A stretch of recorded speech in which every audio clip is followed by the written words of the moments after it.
ମନୁଷ୍ୟକୁ ଯାହା ମିଳିଯାଏ ସେ କେବେ ତା'ର ମୂଲ୍ୟ ବୁଝେନା। ସେ ସବୁବେଳେ ବିଶେଷ ରୂପରେ ଯଦି ଆମେ ଏଠି କହିବା ତ ସେ ଯାହା ମିଳିନଥାଏ ତା'ର ମୂଲ୍ୟ ସେ ସବୁବେଳେ ବୁଝିଥାଏ। ନମସ୍କାର ବନ୍ଧୁଗଣ ଆପଣମାନଙ୍କୁ ଆମ ଚ୍ୟାନେଲକୁ ସ୍ୱାଗତ। ଆଜିର ଜ୍ୟୋତିଷ କାର୍ଯ୍ୟକ୍ରମ ତୁଳା ରାଶିଙ୍କ ପାଇଁ କିଛି ବିଶେଷ ଖାସ୍ ରହିଛି। ତୁଳା ରାଶି ବ୍ୟକ୍ତି ବିଶେଷଙ୍କ ପାଇଁ ଫେବୃଆରୀ 2024ର ମାସିକ ରାଶିଫଳଟି କିପରି ରହିବ, ତା ସହିତ ଯଦି କହିବା ଫେବୃଆରୀ ମାସଟି କିପରି ରହିବ ତୁଳା ରାଶି ବ୍ୟକ୍ତିଙ୍କ ପାଇଁ ଆଜି ଆମେ ଏ ଭିଡ଼ିଓରେ ଜାଣିବା। କେବଳ ସେତିକି ନୁହଁ, ଯଦି ଏଠି ବିଶେଷ ଭାବରେ ଆମେ ଆପଣଙ୍କୁ କହିବୁ ଫେବୃଆରୀ ମାସଟି କିପରି ରହିବ ତୁଳା ରାଶିର ବ୍ୟକ୍ତିଙ୍କ ପାଇଁ ଆଜି ଆମେ ବିଶେଷ ଭାବରେ ଜାଣିବା। କେବଳ ସେତିକି ନୁହଁ, ତୁଳା ରାଶିର ସ୍ୱାସ୍ଥ୍ୟ, ଶିକ୍ଷା, ପ୍ରେମ ସମ୍ପର୍କ, ବୈବାହିକ ଜୀବନ, ଭାଗ୍ୟ, କ୍ୟାରିୟର, ବ୍ୟାପାର ବାଣିଜ୍ୟ କିପରି ରହିବ ବିସ୍ତାରିତ ଭାବରେ ଆମେ ଜାଣିବା। ତୁଳା ରାଶିରେ ନବଗ୍ରହଙ୍କର କ'ଣ ସ୍ଥିତି ରହିବ, ନବଗ୍ରହ କେଉଁ ପ୍ରକାରର ଫଳ ଦେବାରେ ସକ୍ଷମ ହେବେ ତାହା ମଧ୍ୟ ଆମେ ଜାଣିବା। ଫେବୃଆରୀ ମାସରେ ତୁଳା ରାଶି ବ୍ୟକ୍ତିବିଶେଷଙ୍କ ପାଇଁ କ'ଣ ଶୁଭ ରହିଛି ଆଉ କ'ଣ ଅଶୁଭ ରହିଛି ସେ ବିଷୟରେ ମଧ୍ୟ ଜାଣିବା। ସେଥିପାଇଁ ଭିଡ଼ିଓକୁ ଶେଷ ପର୍ଯ୍ୟନ୍ତ ଦେଖନ୍ତୁ ଏବଂ ଯଦି ନବଗ୍ରହଙ୍କର ବିଶେଷ ଉପାୟ ମଧ୍ୟ ଜାଣିବା ତ ତାହା ଶ୍ରଦ୍ଧା ମଧ୍ୟ କଲେ ଜୀବନ ମଧ୍ୟ ଆପଣଙ୍କର ସନ୍ତୁଳିତ ହୋଇକି ରହିବ। ତେବେ ବନ୍ଧୁଗଣ ଏ ଆଲୋଚନା ଜନ୍ମରାଶି ଚନ୍ଦ୍ରରାଶି ଉପରେ ଆଧାରିତ ଅଟେ। ଯଦି ଆପଣ ଆପଣଙ୍କ ଜନ୍ମରାଶି ଜାଣିନାହାନ୍ତି ତ ନାମରାଶି ଉପରେ ଭିଡ଼ିଓଟିକୁ ମଧ୍ୟ ଆପଣ ଦେଖିପାରିବେ। ଏବେ ଚାଲନ୍ତୁ ଆଲୋଚନାକୁ ଆଗକୁ ନେବା। ଏହା ପୂର୍ବରୁ ଯଦି ଆପଣଙ୍କର ତୁଳା ରାଶି ହୋଇଥାଏ, ଈଶ୍ୱରଙ୍କୁ ସଚ୍ଚା ହୃଦୟରୁ ଭକ୍ତି କରନ୍ତି, ବିଶ୍ୱାସ କରନ୍ତି, ତେବେ ଭିଡ଼ିଓଟିକୁ ଲାଇକ୍ କରି କମେଣ୍ଟ ବକ୍ସରେ ଜୟ ଜଗନ୍ନାଥ ବୋଲି ଅବଶ୍ୟ ଲେଖିଦିଅନ୍ତୁ। ବନ୍ଧୁଗଣ ସର୍ବପ୍ରଥମେ ଫେବୃଆରୀ ମାସ ଆରମ୍ଭରେ ତୁଳା ରାଶିରେ ନବଗ୍ରହଙ୍କର ସ୍ଥିତି କିପରି ରହିବ ଆସନ୍ତୁ ଜାଣିବା। କିଛି ଏହିପରି ରହିବ। ଆପଣଙ୍କର ତୃତୀୟରେ ଶୁକ୍ର ସହିତ ମଙ୍ଗଳ ବିରାଜିତ ରହିବେ ଏବଂ ଚତୁର୍ଥ ଘରେ ଶୁକ୍ର ସହିତ ବୁଧ, ପଞ୍ଚମ ଘରେ ସ୍ୱୟଂ ଶନିଦେବ ରହିବେ ଏବଂ ଷଷ୍ଠ ଘରେ ରାହୁଦେବ, ସପ୍ତମ ଘରେ ଦେବଗୁରୁ ବୃହସ୍ପତି ଏବଂ ଦ୍ୱାଦଶରେ କେତୁ ଗ୍ରହ ମଧ୍ୟ ବିରାଜିତ ହୋଇକି ରହିବେ। ତ ଧ୍ୟାନ ଦେଇକି ଶୁଣନ୍ତୁ ଆପଣଙ୍କର ସ୍ୱାସ୍ଥ୍ୟ କିପରି ରହିବ ସର୍ବପ୍ରଥମେ ଆମେ ବିଶେଷ ରୂପରେ ଆଲୋଚନା କରିବା। ତ ଯଦି ଏଠି କହିବା ବନ୍ଧୁଗଣ ଆପଣଙ୍କ ସ୍ୱାସ୍ଥ୍ୟ ବିଷୟରେ ଯଦି ଆମେ ଆଲୋଚନା କରିବା ତ ରାଶିର ସ୍ୱାମୀ ହେଉଛନ୍ତି ସ୍ୱୟଂ ଶୁକ୍ର। ତ ଶୁକ୍ର ତୃତୀୟ ଘରେ ବିରାଜମାନ ଅଛନ୍ତି, କିନ୍ତୁ 12 ଫେବୃଆରୀକୁ ଚତୁର୍ଥ ଘରକୁ ଆପଣଙ୍କର ଚଳନ କରିବେ।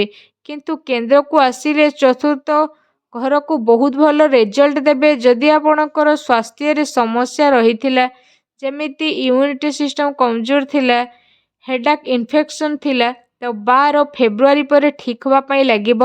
ଆପଣଙ୍କର ସ୍ୱାସ୍ଥ୍ୟ ବିଶେଷ ରୂପରେ ଆପଣଙ୍କ ରାଶିର ସ୍ୱାମୀ ହେଉଛନ୍ତି ବା ଆପଣଙ୍କ ରାଶିର ସ୍ୱାମୀଙ୍କ ସ୍ଥିତି ଟିକେ ଭଲ ହୋଇଯିବ। ଶୁକ୍ର ତୃତୀୟରେ ଶତ୍ରୁର ଘର ବିରାଜିତ ରହିବେ ଏବଂ 12 ଫେବୃଆରୀ ପୂର୍ବରୁ ଖାଦ୍ୟପେୟ ଉପରେ ତା ସହିତ ନିଜର ସ୍ୱାସ୍ଥ୍ୟ ଉପରେ ଧ୍ୟାନ ଦିଅନ୍ତୁ। 12 ଫେବୃଆରୀ ପରେ ବିଶେଷ ଭାବରେ ସବୁକିଛି ଆପଣଙ୍କର ଠିକ୍ ହୋଇଯିବ। ଏହା ସହିତ ଯଦି କହିବା ଶିକ୍ଷା ବିଷୟରେ ଆଲୋଚନା କଲେ ଫେବୃଆରୀ ମାସଟି ତୁଳା ରାଶି ବିଦ୍ୟାର୍ଥୀଙ୍କ ପାଇଁ ଯଦି କହିବା ଆମେ ବିଶେଷ ରୂପରେ ପଞ୍ଚମ ଘର ହେଉଛି ଶିକ୍ଷାର, ପଞ୍ଚମ ଘରର ମାଲିକ ହେଉଛନ୍ତି ଶନିଦେବ। ତ ଶନିଦେବ ନିଜ ଘରେ ବିରାଜିତ ରାଜଯୋଗ ବନାଉଛନ୍ତି। ତ ଯେକୌଣସି ଗ୍ରହ ନିଜ ଘରେ ରହିଲେ ଆପେ ଆପେ ରାଜଯୋଗ ସୃଷ୍ଟି କରିବେ। ତ୍ରିକୋଣର ସ୍ୱାମୀ ତ୍ରିକୋଣରେ ଏ ମାସରେ ବହୁତ ଭଲ ସ୍ଥିତି ନେଇକି ଆସିବେ। ଶତ୍ରୁଙ୍କର ସ୍ଥିତି ମଧ୍ୟ ଆପଣଙ୍କର ଭଲ ରହିବ, ବୁଧଙ୍କର ସ୍ଥିତି ଭଲ ରହିବ। ଶୁକ୍ର ଆଉ ବିଶେଷ ରୂପରେ ଯଦି କହିବା ଶନି ମଧ୍ୟ ନିଜ ଘରେ ରହିବେ। ବୁଧ ଗ୍ରହ ବିଶେଷ ରୂପରେ ଆପଣଙ୍କର ଭାଗ୍ୟସ୍ଥାନର ମାଲିକ ହୋଇ ଆପଣଙ୍କର ଚତୁର୍ଥ ଘରେ ବିରାଜିତ ରହିବେ। ପୁଣି ଶୁକ୍ରଙ୍କ ସହିତ ରହିବେ ତ ପାଠପଢ଼ା ବହୁତ ଭଲ ରହିବ। ପାଠପଢ଼ାକୁ ନେଇ ଯାହା ବି ପ୍ରଶ୍ନ ରହିଛି ଉତ୍ତର ଏକା ହିଁ ଆସିବ।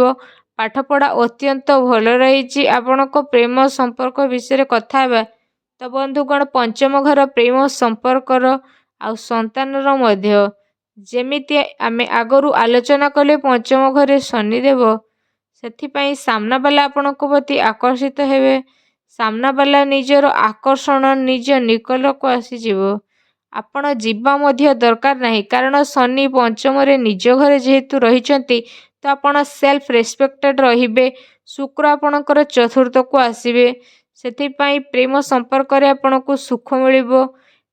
ପ୍ରେମ ପାଇଁ ଏ ମାସ ବହୁତ ହି ଭଲ ରହିଛି, କାରଣ ଶୁକ୍ର, ବୁଧ ଆଉ ଶନି ଏସବୁ ମେନ୍ ଗ୍ରହ ଆପଣଙ୍କୁ ଭରି ଯାଉଛି। ତ ବିଶେଷ ଭାବରେ ଯଦି କହିବା ଏ ମାସରେ ବହୁତ ହି ଭଲ ଖୁସି ମିଳିବ। ପ୍ରେମ ସମ୍ପର୍କରେ ଆନନ୍ଦ ଲାଭ କରିବେ। ଯେଉଁମାନେ ପ୍ରେମ ସମ୍ପର୍କରେ ଅଛନ୍ତି ତ ସେମାନଙ୍କ ପାଇଁ ସମୟ ଅତ୍ୟନ୍ତ ଶୁଭପ୍ରଦ ରହିଛି। ପ୍ରେମ ସମ୍ପର୍କଟି ଆପଣଙ୍କର ବହୁତ ହି ଭଲ ରହିବା ସହିତ ଆନନ୍ଦମୟ ସମୟ ମଧ୍ୟ ଆପଣ ବ୍ୟତୀତ କରିବେ। ଏବେ ଆସନ୍ତୁ ଜାଣିବା ବୈବାହିକ ଜୀବନ ବିଷୟରେ। ବନ୍ଧୁଗଣ, ସପ୍ତମ ଘର ହେଉଛି ପାର୍ଟନରସିପ୍ର। ତ ସପ୍ତମ ଘରର ମାଲିକ ହେଉଛନ୍ତି ମଙ୍ଗଳ। ତ ମଙ୍ଗଳ ଆପଣଙ୍କର 6 ଫେବୃଆରୀକୁ ଚତୁର୍ଥ ଘରକୁ ଚଳନ କରିବେ। ଉଚ୍ଚକୁ ଶୁକ୍ର ମଧ୍ୟ ମଙ୍ଗଳଙ୍କ ସହ ଚଳନ କରିବେ। ତ ଶୁକ୍ର ଆପଣଙ୍କର ରାଶିର ସ୍ୱାମୀ ଆପଣଙ୍କର ସପ୍ତମ ଘରକୁ ଯେହେତୁ ଗୋଚର କରିବେ, ତ ଆପଣଙ୍କର ଆଗରୁ ଯଦି ମନ ମୁତାବକ କିଛି କାମ ହୋଇପାରୁନଥିଲା, ପାରିବାରିକ ଝଗଡ଼ା ଥିଲା, ତ ଏ ମାସରେ ସବୁ କିଛି ସର୍ଟ ଆଉଟ୍ ହୋଇଯିବ। ବାକି ଗ୍ରହ ଗୁଡ଼ିକ ଭଲ ସ୍ଥାନରେ ବିରାଜିତ। ସେଥିପାଇଁ ତୁଳା ରାଶି ବୈବାହିକ ଜୀବନ ଏ ମାସରେ ଅତ୍ୟନ୍ତ ଭଲ ରହିଛି। ଏହା ସହିତ ଉଭୟ ସ୍ୱାମୀ ଏବଂ ସ୍ତ୍ରୀଙ୍କର ଭଲ ସ୍ଥିତି ରହିବ। ଦୁଇ ଜଣ ଏକାଠି ରହିକି କିଛି ଭଲ କାର୍ଯ୍ୟ ମଧ୍ୟ କରିବା। ମନ୍ଦିର ଦର୍ଶନ ହେଉ ବା କୌଣସି ପାଖ ଜାଗାକୁ ଭ୍ରମଣ ମଧ୍ୟ କରିପାରନ୍ତି। ଦେଖିପାରିବେ ସ୍ଥିତି ଆପଣଙ୍କର ବହୁତ ହି ଭଲ ରହିବ। ଯାହା ଚାହିଁବେ ସେସବୁ ପ୍ରାପ୍ତ କରିବେ। ସମ୍ପର୍କରେ ଆନନ୍ଦ ମଧ୍ୟ ଅନୁଭବ କରିବେ ଏବଂ ଉଭୟ ଲାଇଫ୍ ପାର୍ଟନର ପରସ୍ପରକୁ ସପୋର୍ଟ କରି କିଛି ନୂତନ କାର୍ଯ୍ୟ ମଧ୍ୟ ଆପଣ ଆରମ୍ଭ କରିବେ। ଫ୍ୟୁଚରକୁ ନେଇ କିଛି ପ୍ଲାନିଂ ମଧ୍ୟ କରିପାରିବେ। ନିଜର ଫ୍ୟାମିଲିକୁ ନେଇକି ବା ଫାଇନାନ୍ସିଆଲ ପ୍ଲାନିଂ କିଛି ଆପଣ କରିପାରନ୍ତି। କାମ କାର୍ଯ୍ୟକୁ ନେଇ ଆପଣ ଆପଣଙ୍କର ପାର୍ଟନରଙ୍କ ସହ ଆଲୋଚନା କରି କିଛି କାମ କାର୍ଯ୍ୟକୁ ଡିସ୍କସନ୍ କରିକି କିଛି ପ୍ଲାନିଂ ଆପଣ କରିପାରନ୍ତି, ଯାହା ଆପଣଙ୍କ ପାଇଁ ଶୁଭପ୍ରଦ ରହିବ। ଏବେ ଆଲୋଚନା କରିବା ସବୁଠାରୁ ଗୁରୁତ୍ୱପୂର୍ଣ୍ଣ କଥା ହେଉଛି କି ଭାଗ୍ୟ, କ୍ୟାରିୟର ଆଉ ବ୍ୟାପାର ବାଣିଜ୍ୟ। ସବୁଠାରୁ ଗୁରୁତ୍ୱପୂର୍ଣ୍ଣ ବିଷୟ ଯଦି ଆମେ ଆଲୋଚନା କରିବା, ତ ଆପଣଙ୍କର ଭାଗ୍ୟ ସ୍ଥାନର ମାଲିକ ହେଉଛନ୍ତି ବୁଧ, କ୍ୟାରିୟର ହେଉଛନ୍ତି ଚନ୍ଦ୍ରମା। ତ ବୁଧଙ୍କର ସ୍ଥିତି ଏ ମାସରେ କେନ୍ଦ୍ରରେ 20 ଫେବୃଆରୀକୁ ପଞ୍ଚମ ଘରକୁ ଚଳନ କରିବେ। ବୁଧ ତ୍ରିକୋଣକୁ ବୁଧ ଚତୁର୍ଥରେ ଭଲରେ ରହିଛନ୍ତି। ତ 20 ଫେବୃଆରୀ ପରେ ପଞ୍ଚମକୁ ଯିବେ। ଏହା ଅତ୍ୟନ୍ତ ଭଲ ହୋଇଥାଏ। ପଞ୍ଚମ ହୋଇଥାଏ ଲକ୍ଷ୍ମୀର ସ୍ଥାନ। ବୁଧ ଭଲ ସ୍ଥାନରେ ଥିବାରୁ ଭାଗ୍ୟ ଆଉ ବଳ ବଢ଼ିବ। ଭାଗ୍ୟ ସମ୍ପୂର୍ଣ୍ଣ ରୂପରେ ସାଥ ଦେବ। ତା ସହିତ ଭାଗ୍ୟ ଏମିତି ଜିନିଷ, ତମେ ତା ସହ ଯାହା କର ଭାଗ୍ୟ ସବୁବେଳେ ସାଥ ହିଁ ସାଥ ଦେଇଥାଏ। ଏଠି ଯଦି କହିବା ଭାଗ୍ୟ ଆପଣଙ୍କର ଭଲ ଥାଏ, ତ ଶୁଭ କାର୍ଯ୍ୟ ଓ ମାଙ୍ଗଳିକ କାର୍ଯ୍ୟ ଆପଣ କରିପାରିବେ। ଇନଭେଷ୍ଟମେଣ୍ଟ, ସେଲ୍ ପରଚେଜ କରିପାରିବେ। ଏ ମାସରେ ବିଶେଷ ଭାବରେ ଆପଣଙ୍କର ବିଶେଷ ରୂପରେ କ୍ୟାରିୟର ଉପରେ କଥା ହେବା, ତ ବିଶେଷ ରୂପରେ ଆପଣଙ୍କର ଦଶମ ଘରର ମାଲିକ ହେଉଛନ୍ତି ଚନ୍ଦ୍ରମା। ତ ସେଥିପାଇଁ ବେଳେବେଳେ ବହୁତ ଖୁସି ଆପଣ ହୁଅନ୍ତି ଆଉ ବେଳେବେଳେ ବହୁତ ଦୁଃଖୀ ହୋଇଯାଇଥାନ୍ତି। କେତେବେଳେ ଅଧିକ ଭାବନ୍ତି, ବେଳେବେଳେ ଏକୁଟିଆ ମଧ୍ୟ ଭାବନ୍ତି। ସୂର୍ଯ୍ୟ କେନ୍ଦ୍ରରେ ଅଛନ୍ତି, ପୁଣି ତ୍ରିକୋଣକୁ ଚଳନ କରିବେ। ମଙ୍ଗଳ ମଧ୍ୟ ଉଚ୍ଚକୁ ଚଳନ କରି ତ କ୍ୟାରିୟର ବହୁତ ଭଲ ରହିବ। କୌଣସି ପଲିଟିକ୍ସରେ ପଶନ୍ତୁନି ବା ପଡ଼ନ୍ତୁ ନାହିଁ। ଗ୍ରହ ଗୁଡ଼ିକ ଉଚ୍ଚରେ ରହିଥିବାରୁ ଆପଣଙ୍କ ମଧ୍ୟରେ ଅହଙ୍କାର ମଧ୍ୟ ରହିବ। କାର୍ଯ୍ୟକ୍ଷେତ୍ରରେ ଆଟିଟ୍ୟୁଡ୍ ଦେଖେଇବେ। ଏହାକୁ ସର୍ବପ୍ରଥମେ ତ୍ୟାଗ ବା ଇଗ୍ନୋର କରନ୍ତୁ। ଏବଂ ଆପଣଙ୍କର ବିଶେଷ ରୂପରେ ଯଦି କହିବା, ଆପଣ ନିଜକୁ କଣ୍ଟ୍ରୋଲ ନିଜକୁ ପରଫେକ୍ଟ ରଖିବା ପାଇଁ ଚେଷ୍ଟା କରନ୍ତୁ, କାରଣ ସାମ୍ନାବାଲା ଆପଣଙ୍କୁ ଡାଉଟ୍ କରିବା ପାଇଁ ଚେଷ୍ଟା କରିବ। ଆପଣଙ୍କୁ ସକ୍ସେସ୍ ମଧ୍ୟ ମିଳିବ। ସାମାଜିକ କାର୍ଯ୍ୟକ୍ଷେତ୍ରରେ ମଧ୍ୟ ଭଲ କାମ ଆପଣ କରିପାରନ୍ତି। ବ୍ୟାପାର କଥା ତ ଆଲୋଚନା କରିବା। ମଙ୍ଗଳ ଉଚ୍ଚକୁ କରିବେ, ତ technical related, online digital related କିଛି ୱାର୍କ ରହିଛି, ତ ତାହା ବହୁତ ଭଲ ରହିବ। ଏ ମାସରେ ବୁଧ ମଧ୍ୟ ଭଲ ସ୍ଥାନରେ, ତେଣୁ management, communication related, event related ଯଦି କୌଣସି କାମ ଆପଣଙ୍କର ଅଛି ତ ବହୁତ ଭଲ ରହିବ। କମ୍ପ୍ୟୁଟର ରିଲେଟେଡ, ହାର୍ଡୱାର୍କ ରିଲେଟେଡ ଯଦି ଆପଣଙ୍କର ବିଜନେସ୍ ରହିଛି, ତେବେ ତାହା ଆପଣଙ୍କର ବହୁତ ହି ଭଲ ରହିବ। ଡେଲି ଇନକମ୍ ମଧ୍ୟ ବହୁତ ଭଲ ରହିବ। ଏ ମାସରେ ଡେଲି ଇନକମ୍ରେ ଆପଣଙ୍କର ଗ୍ରୋଥ୍ ଆସିବ ଏବଂ ଯେଉଁମାନେ ବ୍ୟାପାର ବାଣିଜ୍ୟ କରୁଛନ୍ତି ସେମାନଙ୍କ ପାଇଁ ଏ ମାସଟି ଅତ୍ୟନ୍ତ ଶୁଭପ୍ରଦ ରହିଛି। ବ୍ୟାପାରରେ ଲାଭ ମିଳିବ। ତା ସହିତ ଯଦି କହିବା ନୂଆ ବେପାର ମଧ୍ୟ କରିପାରନ୍ତି, ଯାହା ବିଜିବେ।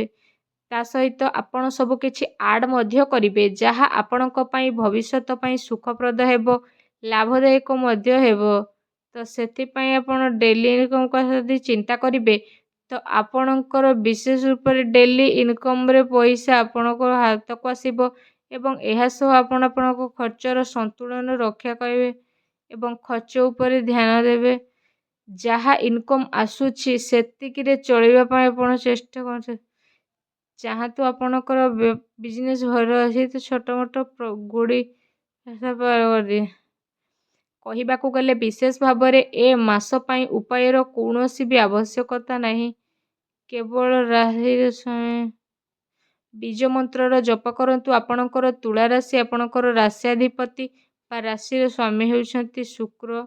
ଆପଣ ଶୁକ୍ରଙ୍କର ମନ୍ତ୍ର ଓଂ ଦ୍ରାଂ ଦ୍ରିଂ ସଂ ଶୁକ୍ରାୟ ନମଃ। ଏ ମନ୍ତ୍ରକୁ ଜପ କରନ୍ତୁ। ଏହା ଆପଣଙ୍କ ପାଇଁ ବହୁତ ଶୁଭପ୍ରଦ ରହିବ, ବହୁତ ମଙ୍ଗଳମୟ ରହିବ। ଏ ଅଧୀନରେ କୃପବନ୍ଧୁ କ୍ୟାରିୟରରେ ଗ୍ରୋଥ୍ ଆସିବ, ଭାଗ୍ୟର ସାଥ ମଧ୍ୟ ମିଳିବ।